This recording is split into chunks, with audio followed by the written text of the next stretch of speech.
जब न था, ये ज़मीं जब न थी, ये जहां जब न था। बिस्मिल्लाहिर्रहमानिर्रहीम।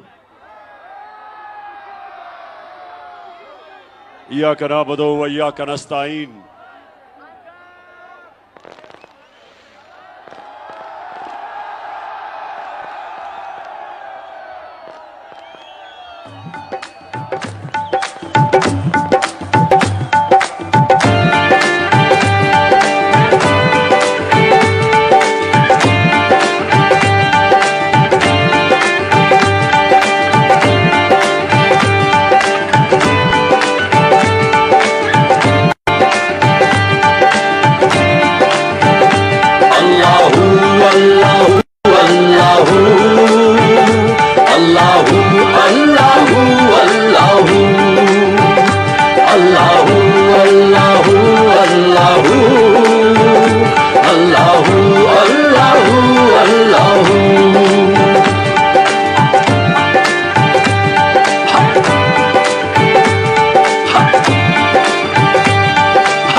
हेलो जी, टेक्सला माशाल्लाह। मैं आपके पहले तो शानदार इस्तकबाल का शुक्रिया अदा करना चाहता हूं, लेकिन उसके अलावा मैं जो आपके अंदर शऊर देख रहा हूं उसका सलाम करना चाहता हूं आपको। और आज मैं अपनी बहनों को खास तौर पे खुशामदीद कहता हूं। कभी मैंने इतनी तादाद में टेक्सला में इतनी तादाद में ख्वातीन नहीं देखी, और ये बड़ा अच्छा, हमारी आजादी की तारीख में ये एक बड़ी खुशाइन चीज है। अच्छा, मैं सरवर खान, सबसे पहले मैं आज आपके टेक्सला के कौम के सामने, सरवर खान, आप मेरे साथ हर मुश्किल वक्त पे खड़े रहे हैं।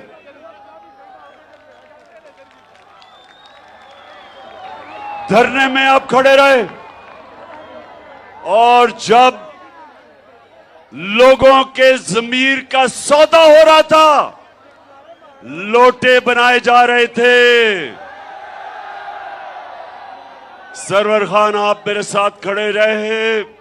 और मैं आज आपके हलके के अंदर सबको बताना चाहता हूं कि इस तरह के इस मुल्क को सियासतदान चाहिए जिनके ज़मीर की कोई कीमत नहीं होती।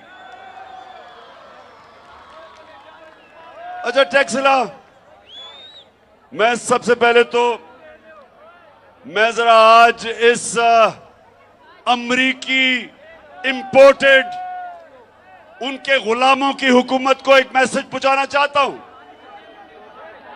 ये दूसरी दफा मेरे घर पुलिस भेजी है, बल्कि तीसरी दफा।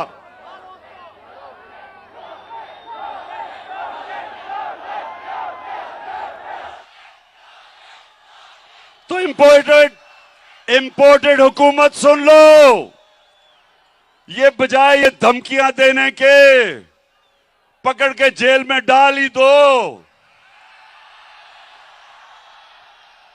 और मैं ये आज आपको अपनी सारी कौम को गवाह बना के इस इंपोर्टेड हुकूमत को एक पैगाम देना चाहता हूं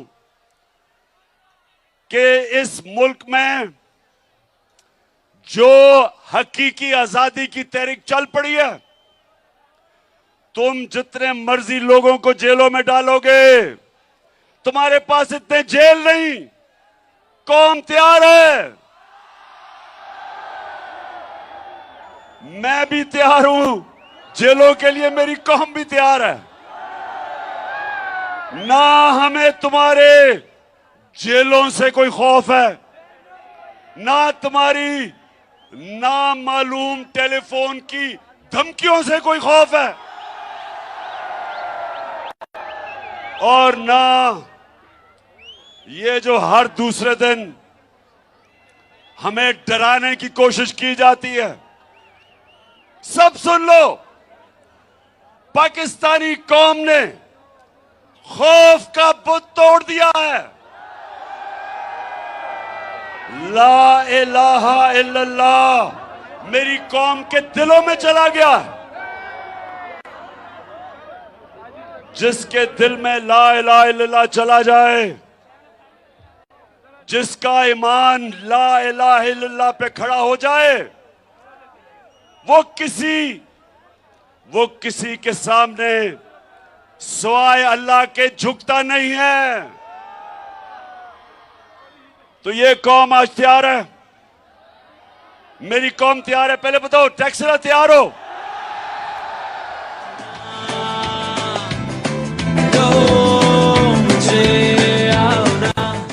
कौम भी तैयार है, और उससे ज्यादा कौम का कप्तान भी तैयार है। जेल तो छोटी सी चीज है हमारे लिए, कौम का कप्तान अपनी हकीकी आजादी के लिए अपनी जान की कुर्बानी देने के लिए तैयार है। फिर से तू अड़ जा, फिर से तू डट जा, फिर से अब वो बल्ला घूम। अच्छा, अब जरा टेक्सला बाशऊर लोग हो, आप जरा गौर से मेरी बात सुने। हुकूमत ने आज ये जो इंपोर्टेड हुकूमत है, मैं इनको ये कहता रहा कि ये अमेरिकी साजिश के तहत आए, और मैंने 28 मार्च को एक मुरासला दिखाया सारी कौम को, जिसके अंदर साजिश वाज़ेह थी।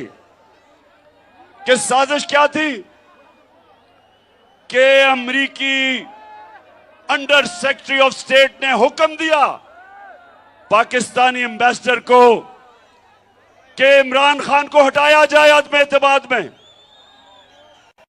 और उसके बाद उसने ये भी कहा कि अगर इमरान खान को हटा दिया अपने अदम एतमाद में, और अगर तुम चेरी ब्लॉसम को ले आए तो माफ कर दिया जाएगा पाकिस्तान को। अब डीजल पे बाद में आता हूं, डीजल पे सुने जरा, डीजल पे बाद में आता हूं। तो उस टेक्सला, उस मरासले में क्या था? उसमें उन्होंने कहा कि इमरान खान को हटाना पड़ेगा, और उसमें उन्होंने यह कहा कि अगर इमरान खान को हटा गया तो पीछे तो अचकन पहन के शहबाज शरीफ इंतजार कर रहा था। तो उन्होंने कहा कि अगर वो हटा दिया गया तो हम माफ कर देंगे। अच्छा, अब टेक्सला सुनो जरा क्या हुआ। मैं सारी जगह मुरासला लेके दिखाया, भी नेशनल सिक्योरिटी काउंसिल में लेके गया, मैंने असेंबली में भिजवाया, स्पीकर ने चीफ जस्टिस को भिजवाया, उसके अलावा प्रेसिडेंट ऑफ पाकिस्तान ने चीफ जस्टिस को भिजवाया कि इंक्वायरी होनी चाहिए। अच्छा, ये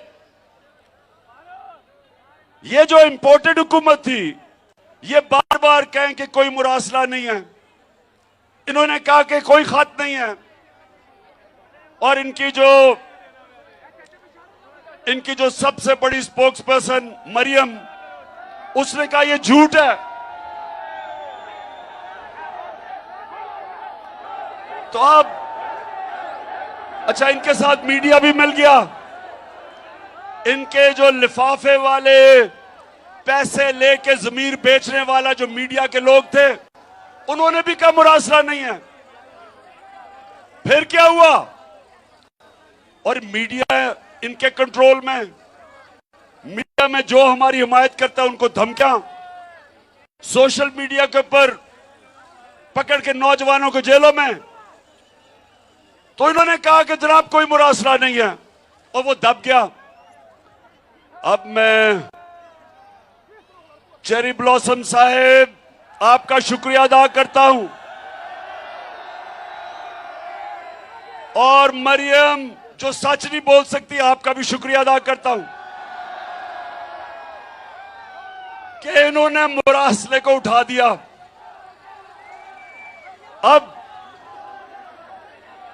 मुरासले साइफर को इन्होंने उठा दिया, और शुक्र कि सारी कौम को अब सबके सामने आ गया कि वो वाकई जो मैं कह रहा था वो सच है।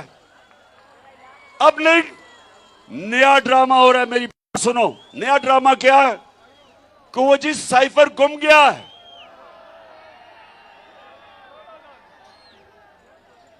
मरियम बीबी वो साइफर नहीं गुमा। आप चाहेंगी कि गुम हो जाए, क्योंकि पता चल जाएगा कि आपके वालिद ने और चाचे ने अमेरिकनों के साथ मिलकर साजिश करके हमारी हुकूमत गिराई। आप चाहेंगी, लेकिन अगर आप अपने फॉरेन ऑफिस से पूछे तो कॉपी पड़ी हुई है वहां, मास्टर कॉपी फॉरेन ऑफिस में है। अच्छा टैक्सिला, अच्छा डीजल का पूछना चाहते थे?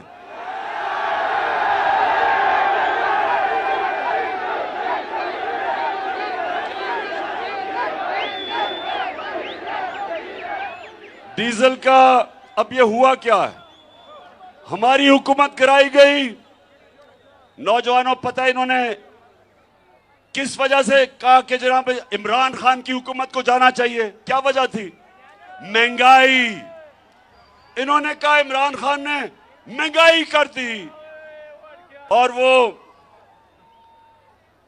वो कांपे टांगने वाला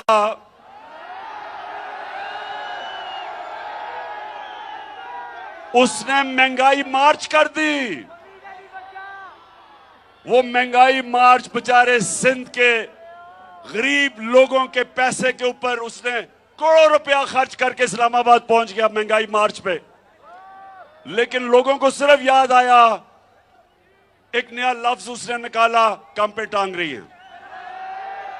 तो इन्होंने महंगाई कि जी महंगाई कर दी इमरान खान ने।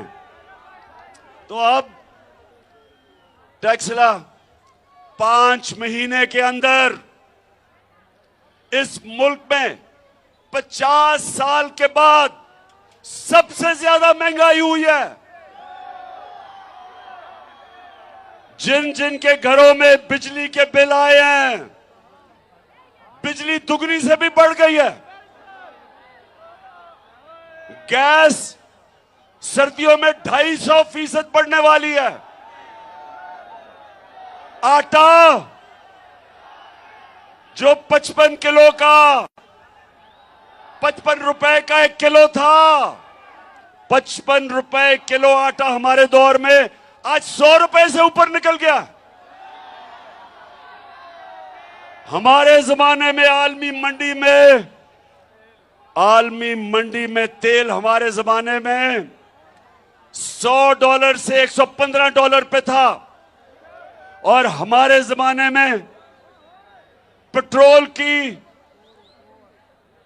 की कीमत 150 रुपए लीटर थी, और फजलुर रहमान की कीमत 145 रुपए लीटर थी।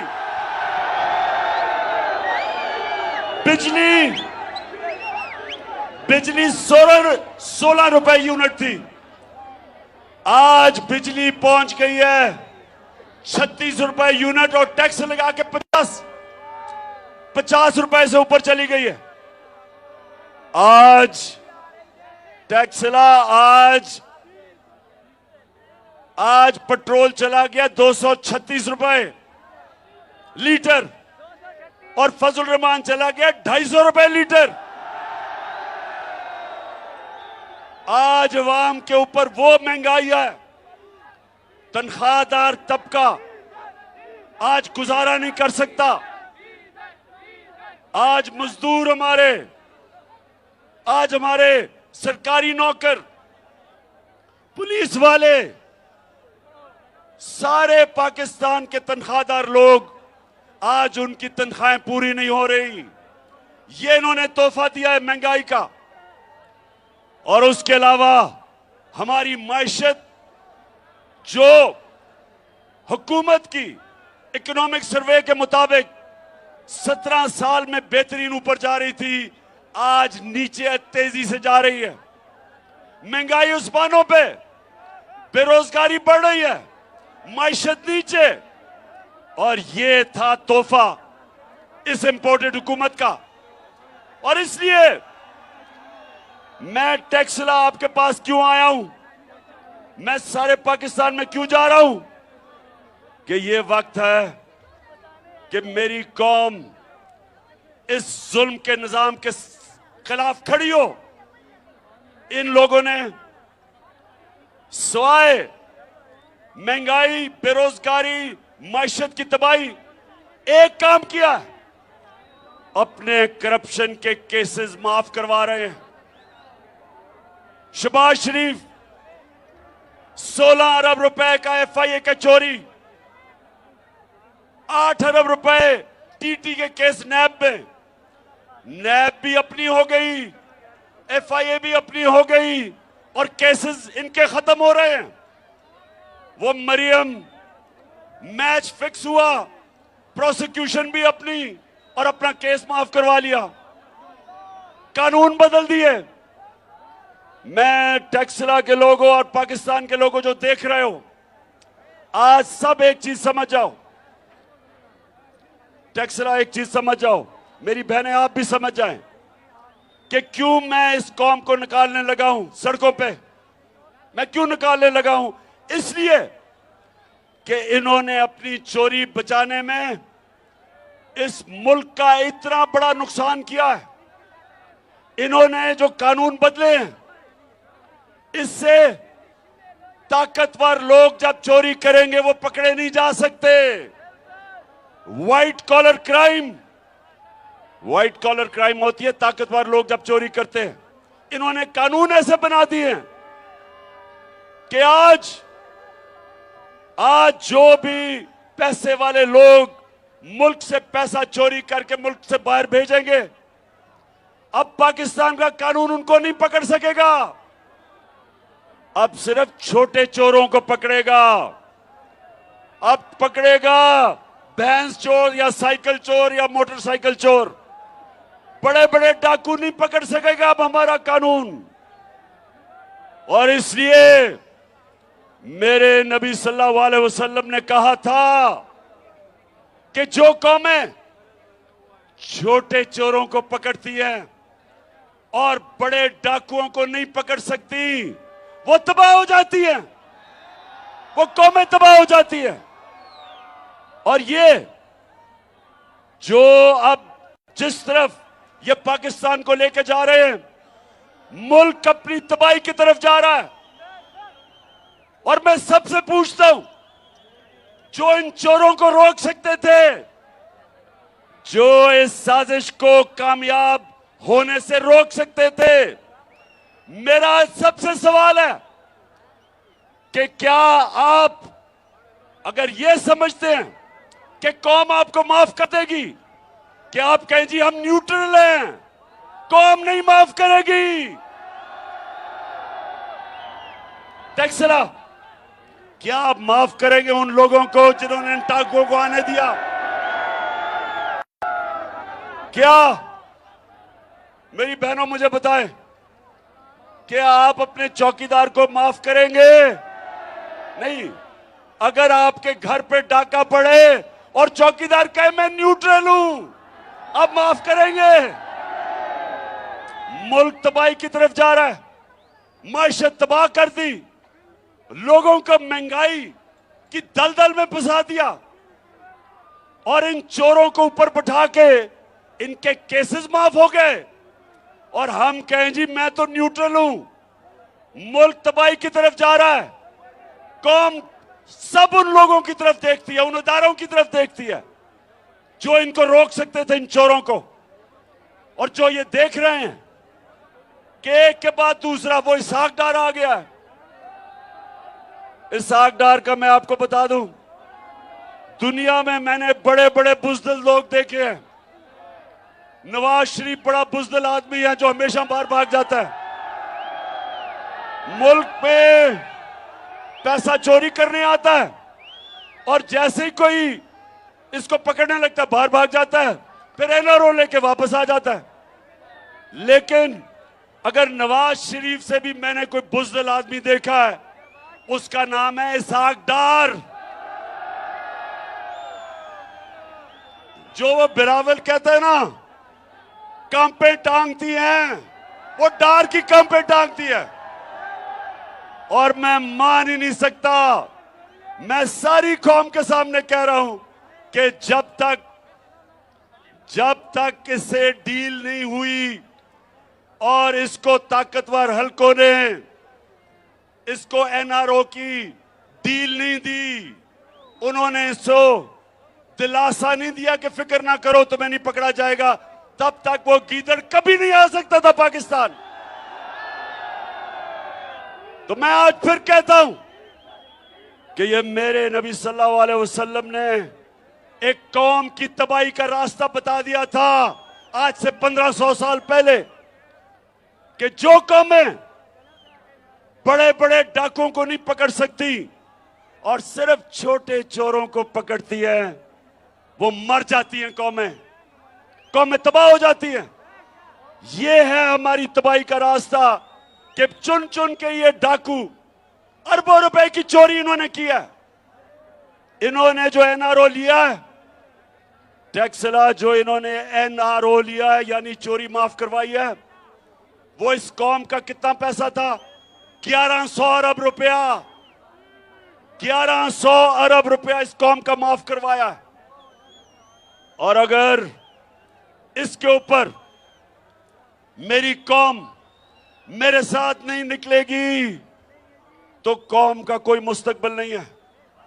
आप नौजवानों, आपका कोई मुस्तकबिल नहीं है इन चोरों के नीचे। जिस कौम में इस तरह के लोग ऊपर बैठ जाएं, उस कौम का कोई मुस्तकबिल नहीं है। जब मुशर्रफ ने पहले एनआरओ दिया 2007 में, जब इन दोनों करप्ट जरदारी और नवाज शरीफ को एनआरओ दिया, आप जानते हैं इस कौम के ऊपर क्या गुजरी? इन्होंने 2008 से और 18 तक 4 गुना पाकिस्तान के कर्जे बढ़ाए। इन्होंने जो मुल्क को लूटा, 4 गुना ज्यादा इस मुल्क का कर्जा बढ़ा। 6000 अरब से 30,000 अरब पे हमारा कर्जा चला गया। जो करप्शन के केसेस इनके 10 साल में थे, अब इनको फिर एनआरओ मिल गया। अब ये फिर आके तैयारी कर रहे हैं लूटने के लिए।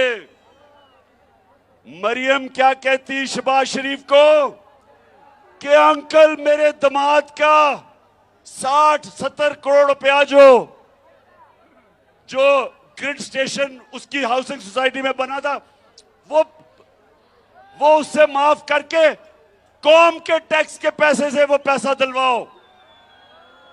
यानी शर्म नहीं आई कि पहले चोरी बच गई, फिर से चोरी शुरू कर दी है। और फिर कहती अंकल, शहबाज शरीफ को अंकल ही कहती है कि अंकल वो हिंदुस्तान से मेरा जो दामाद है वो मशीनरी इंपोर्ट कर रहा है, तो उसको किसी तरह मशीनरी को आने दो। यानी कि हमने कश्मीर की वजह से, जो इन्होंने कश्मीरियों का जो हक था, जो उनका स्पेशल स्टेटस था, 5 अगस्त 2019 को जो नरेंद्र मोदी ने उनका स्टेटस लिया, इसलिए हमने उनसे ताल्लुकात तोड़े। अब ये जब ताल्लुकात हमने तोड़े हुए हैं, उसके बावजूद ये उनसे मशीनरी इंपोर्ट कर रही है दामाद के लिए। मुझे बताओ टैक्सला, मुझे बताओ कि क्या हम कश्मीरियों की कुर्बानी पे सौदा नहीं कर रहे? वो बेचारे जो 30 साल से कुर्बानियां दे रहे हैं, 1 लाख कश्मीरी शहीद हो चुका है। और ये अपने पैसे बनाने के लिए जो हम प्रेशर है कि ताल्लुकात तब बहाल करेंगे जब आप कश्मीरियों को स्टेटहुड वापस करो। उसके अलावा टैक्सला, उसके अलावा सुने, जो इलेक्शन कमिश्नर सिकंदर सुल्तान, जो इनका शरीफों का घर का मुलाजिम है, वो इनसे पूछ पूछ के फैसले करता है। उसका काम सिर्फ एक है कि किस तरह धांधली करके वो किस तरह इनको वापस जिताएगा, क्योंकि साफ और शफाफ इलेक्शन में ये अब ये नहीं जीत सकते। आपको पता पंजाब के बाय इलेक्शन में 17 जुलाई को इनका सफाया कर दिया था। तो इसलिए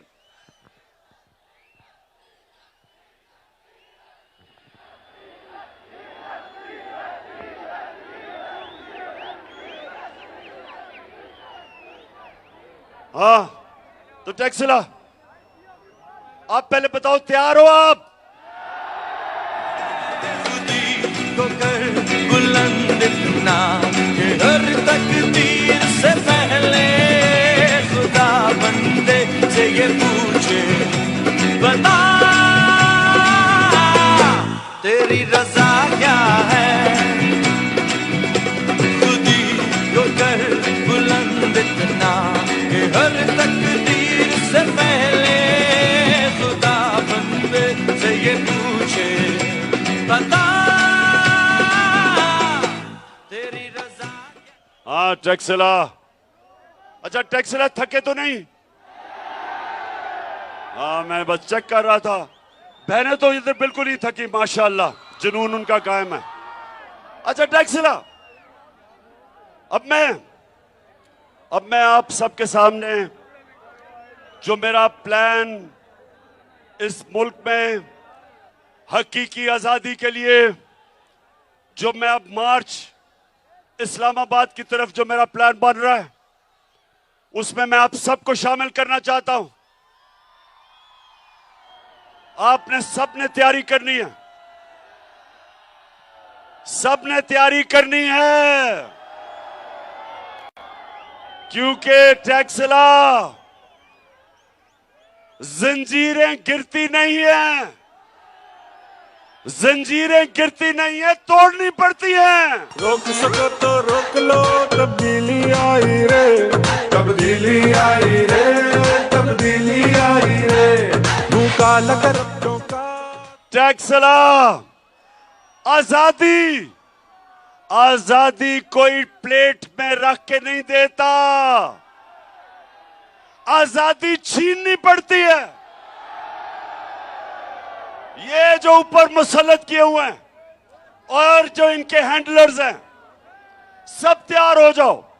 मैं आज अपनी सारी कौम को पैगाम दे रहा हूं, जिधर भी आप हो, आप ये याद रखो कि ये एक तहरीक बनी, पाकिस्तान बनाने के लिए एक तहरीक थी, तहरीक पाकिस्तान, और ये उसके बाद 75 साल के बाद ये पाकिस्तान को हकीकी तौर पे आजाद करने के लिए अब ये दूसरी तहरीक है। जब अर्ज़े खुदा के काबे से सब बुत उठवाए जाएंगे, हम रहले सफा मरदूदे हरम,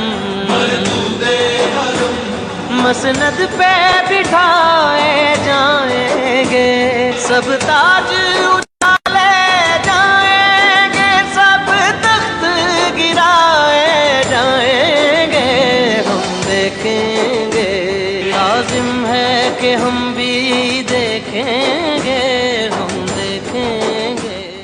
हमने अपने आप को आजाद करवाने के लिए ये सारे बुत तोड़ने हैं। खौफ का बुत सबसे पहले,